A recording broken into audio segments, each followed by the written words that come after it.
بہت احتیاط کرنے کی ضرورت ہے۔ اگر آپ نے اس کا جواب اس سے بڑھ کر دے دیا تو آپ کو اس کا حساب دینا ہوگا۔ السلام علیکم۔ مولا متقیان مولا امام علی علیہ السلام نہج البلاغہ کی حکمت 314 میں فرماتے ہیں، جدھر سے پتھر آئے اسے ادھر ہی پلٹا دو، کیونکہ سختی کا دفیہ سختی ہی سے ہو سکتا ہے۔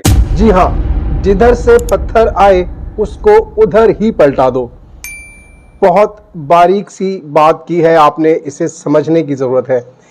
اس کا مطلب ہرگز یہ نہیں ہے کہ پتھر کا جواب پتھر سے دو، اینٹ کا جواب پتھر سے دو، یا اگر کوئی ایک گال پر تھپڑ مارے تو دوسرے گال کو آگے کر دو۔ یہ دونوں باتیں نہیں ہیں، ان کے بیچ کا راستہ ہے، اعتدال کا راستہ ہے، بڑی سمجھ بوجھ کا راستہ ہے۔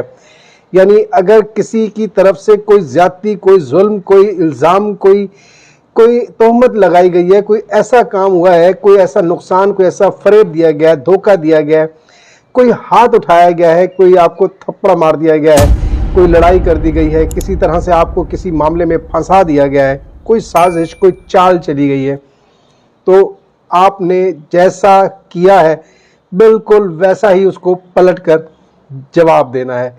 مطلب اگر اس نے کوئی چال چلی ہے تو کوشش کرنا ہے کہ اس کو اسی کی چال میں، اسی کی سازش میں اس کو ہی واپس پھنسا دینا ہے۔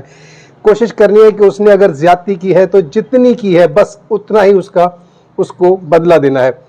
ایسا نہ ہو کہ آپ اس زیادتی کے حقدار ہوں، آپ نے پہلے کوئی غلطی کی ہو، کوئی ایسا کام کیا ہو کہ جس سے اس پر طیش میں آ کر اس نے ایسا کیا ہو کہ آپ کے ساتھ زیادتی کی ہو۔ اس صورت میں آپ کو بہت محتاط رہنا ہے، کیونکہ آپ کی یہ زیادتی کا جواب تھا، نہ کہ ادھر سے سختی تھی۔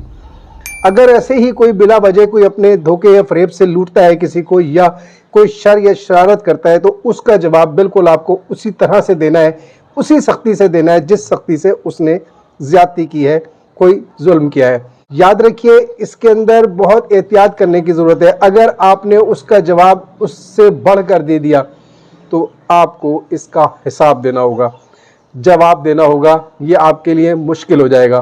اس لیے ہمیشہ کوشش کیجئے، یا تو برداشت کر لیجئے، درگزر کر دیجئے، اور اگر ایسا کرنے سے یہ لگتا ہو کہ وہ اس سختی کے بعد مزید سختیاں بڑھا دے گا، یا وہ اس کا جواب غلط طریقے سے دے گا، تو کوشش کیجئے کہ جتنا اس نے زیادتی کی ہے آپ کا ہاتھ بھی صرف اتنا ہی زیادتی میں ہونا چاہیے۔